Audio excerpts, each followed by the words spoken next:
Greetings, Commanders, it's Ryantium here, and today we are back once again in Stellaris Console Edition with the Abomination Imperium. Oh, that's right, you guys. So, in the last episode, some shit hit the fan.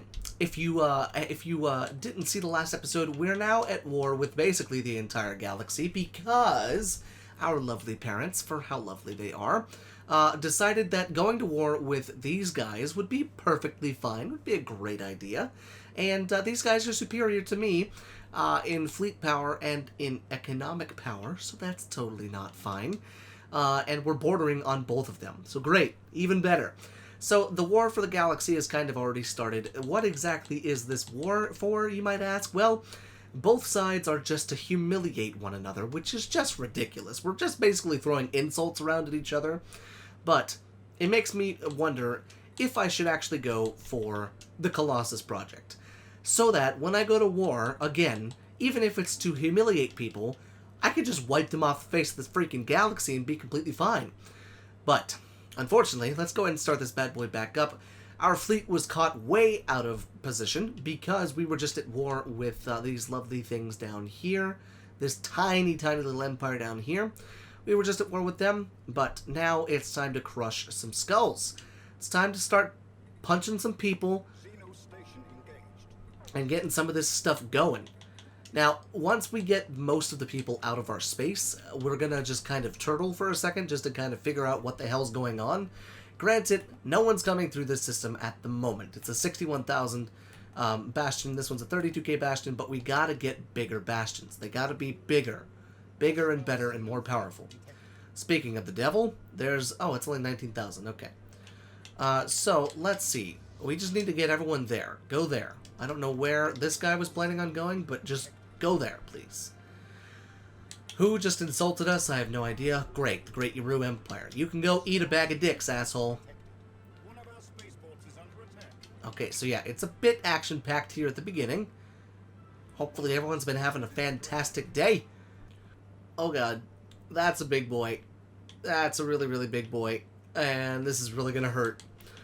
Let's go ahead and jump drive into that system right there. Let's see if they're going to continue on their current path. No, they're not. They turned right back around. Okay, so I just have to keep jumping that fleet in and out. So, that is always why I put these in my systems. Every single one of these things always has to have this damn thing, because it gives you better sensor range and it gives you hyperlane detection range +4, which is kind of invaluable, especially when, you know, you have that big of a fleet approaching your borders. Kind of a good thing to have that there, you know? Okay, so how's the war coming? Can we status quo, parents? Please. God, why did they drag us into a war like this? Of course, when we go to war, they don't go to war with us. But of course, when they go to war, we have to go to war with them. Oh, we can see exactly what the Screvian Corporate Holdings is up to now. Are they literally trying to be us from the last playthrough? They're changing the council size to 1. Oh my god, they're literally us. I have no idea how that's happened, but they're about to become the Senate, and that is the funniest thing ever, honestly. Having just come off of playing them that exact way, it just goes to show you that that empire, that's a pretty dang powerful way to play an empire. So they are by far the most powerful in the galaxy, with the Veriliv Protectors obviously having more fleet power because they're the Fallen Empire. But, yeah, the Screvians, they're going crazy. So, just to add a little bit more chaos to the galaxy, why don't I go ahead and start researching the L-Gate? Because why not? Why not just throw some more fire onto the, why not throw some more wood onto the fire, you know? But, I did wise up, and yes, I'm building gateways. I'm also building fleets, and hopefully with this, we'll actually be able to hop around a little bit, and protect ourselves a little bit better, I hope. And, unfortunately, we just need more alloys. That's the main thing. We just need more alloys. Okay, so things have gotten back under control as far as people in our space. Our borders they're okay. Our systems are starting to get more and more powerful. We're able to reinforce our systems with fleets because we have 2 gateways up right now, with a 3rd coming into our capital. A 4th one going in the Sosta system here soon, and then finally in this system right here as well. We'll probably put the last one And then we'll pretty much have full gateway coverage across our entire space. That's what's nice about having small space like this. It's not necessarily required to have gateways, but being able to hop around a space even this small is kind of nice, honestly. But one thing that I didn't notice, actually, was how much territory our parents took from the Great Yaru Empire and the Screvian Corporate Holdings. All the way down here, in fact, all the way down to here is where they're at. But I don't actually see where my parents are at. Oh yeah, they're right here. Okay. So they're back home, it looks like. 116,469 in that system. And it looks like they're just making craziness with all of this good stuff. Good boys. Good boys. Look at them. They're so good. So yeah, they're taking it to them. Obviously, we lost this thing over here with the ring world in it. But looks like there's refugees showing up in our space. Oh, the war's over. Aha. What happened with the war? Okay, let's see. Did anything... We didn't lose the ring world. That's good. Defenders, planets, systems. Okay. The war ended with a status quo. Okay. So that means no one was humiliated, I don't think. And now the entire galaxy is at truce. Which is a good thing, kind of. Because we can... Wow, the Vex Klenga archivists are equivalent to me right now. That's kind of crazy. But we're not going to go to war just yet. We're just going to kind of turtle for a little bit, continuously build up our economy, build up our fleets, get everything back on track the way we need to. Honestly, we may try and make that one of the ring world sections complete. Because I really want to be able to get into possibly building a Dyson Sphere. So we need 10,000 alloys in order to build at least one of them. Although, do you have to build the entire thing? I can't remember. So we'll see. We'll see about doing that. But we just need to get our gateway networks up. We need to get our trade value kind of all sorted here. Need to continue to develop our planets. And hopefully everything will be okay by the time the next war comes. Because, oh, it's coming. Oh, by golly, it's coming. But this time, hopefully, it's on our terms, not on our parents' terms. Oh, God, I just physically laid down because I believe the audacity of these bitches. So the Vex Klenga regulators are now looking outwards beyond their borders and towards the galaxy at large. Great.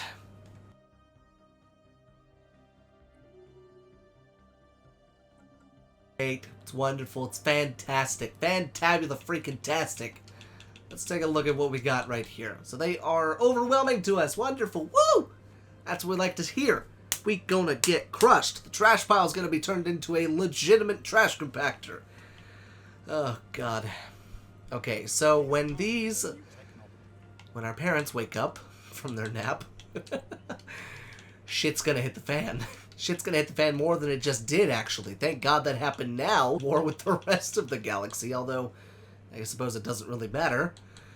Ay. Okay, so we're starting to grow too many people on the habitat, which is good because then we're going to boost our Ecumenopolis's growth. Ecumenopoli?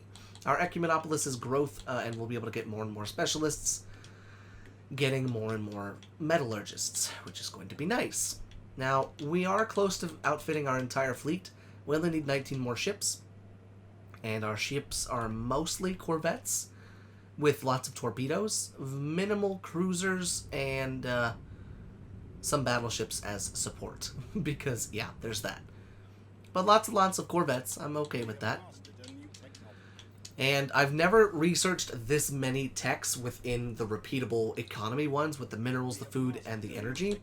But it's really, really saved me. Honestly, it's really, really saved me. Because before, we were not making anywhere near the energy we should have been. But with all of the tech that we've done so far, we've boosted quite a lot from what we've already had. So now, we do actually have another species, two species that we can go ahead and settle things with. And there's a couple planets in our systems, or in our space, that are actually green now because of that. So we may go ahead and take them up on that. There is actually a size 24 desert world. I think it's right here. Yeah, size 24 desert world right there. Actually go ahead and do that, and size 24 ocean world there as well. So that could give us some nice room to kind of expand. But it looks like our capital is now going to be full. which is kind of unfortunate because it would be nice to have more people on that planet. But at the same time, we're going to be boosting growth from all of our other places as well. So while we wait for the inevitability of our parents actually waking up, we're going to go ahead and try and kill the Dreadnought, because I think if we go ahead and grab the Dreadnought, that's either going to be, one, a good way to get an extra ship into our fleet, but two, I believe if you scrap the Dreadnought, you get 5 or 10,000 alloys scrapping it. Now, I'm not sure exactly which one we'll take. Truthfully, taking the ship might be the better idea, but we'll just have to see how we're looking when we get there. Ah, there it is. God dang it. Oh no. 140 Corvettes versus one big old thing, and it's dead. Perfect. So that gives us... Oh, it doesn't give us? Oh my god, that's so dumb. Okay, we'll put it back together. We'll put it back together. How many ships did we lose in that, I wonder? 6 Corvettes. Nothing. Oh, turns out I had forgotten that we actually have a lot of battleships coming too. So our whole fleets are almost outfitted once again. We just need the 19,000 there. But luckily, we were actually having a whole bunch of battleships created. So the fleet that had the battleships in them, I think it's going to have 25 battleships. And I'm that. Plus, it'll have a Corvette escort, so we'll be good to go on that front. But now with our parents being a the war in heaven is coming. And it's coming up fast, most likely. They're both overwhelming to us, which is fine. How powerful are our parents? Where exactly are their fleets?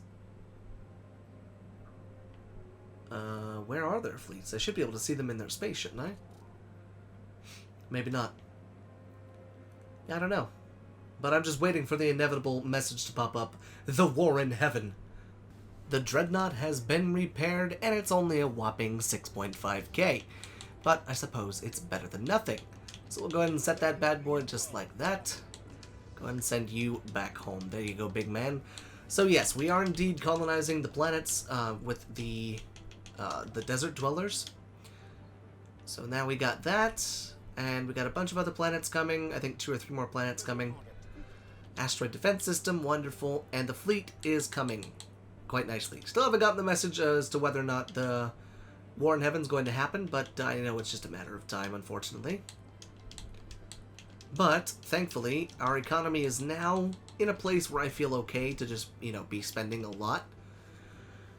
And there's the Gateway construction site, wonderful. So we can get that going here very, very soon.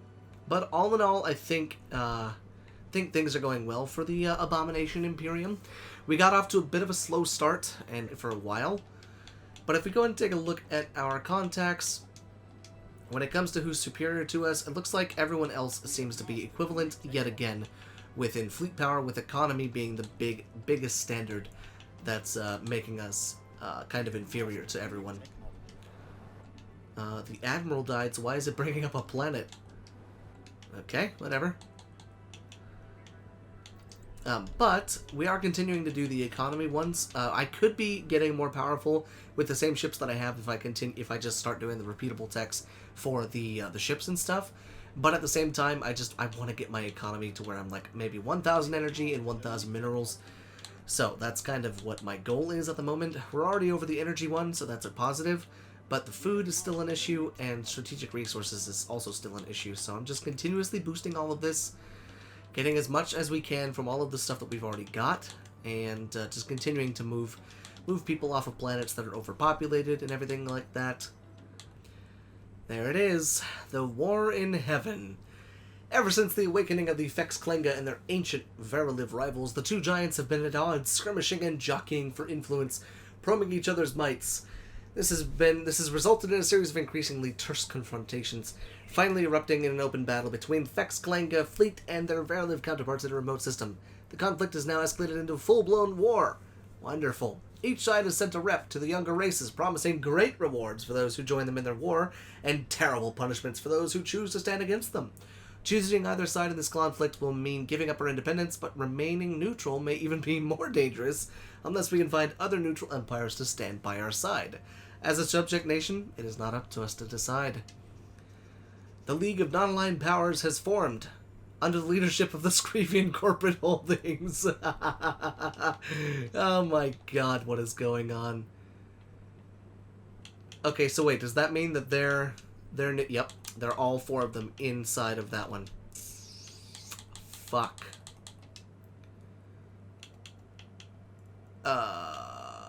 Yeah, okay, so this is interesting.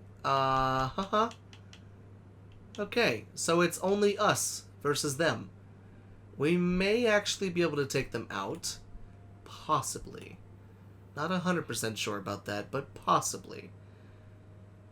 Because the League of Non-Aligned Powers is not actually at war, are they? No, they're not at war. Okay. So it's just us versus them. Okay, that could have been worse. But, unfortunately, we are indeed out of time for today's episode, right as soon as they declare war on us. Perfect! Yet another one. So, guys, hopefully you enjoyed today's episode. Shit is about to hit another fan, and I think we'll be okay. I hope so. I really do. I really hope we'll be okay. But, hopefully you've enjoyed today's episode. Until next time, this has been Commander Ryantium, signing off.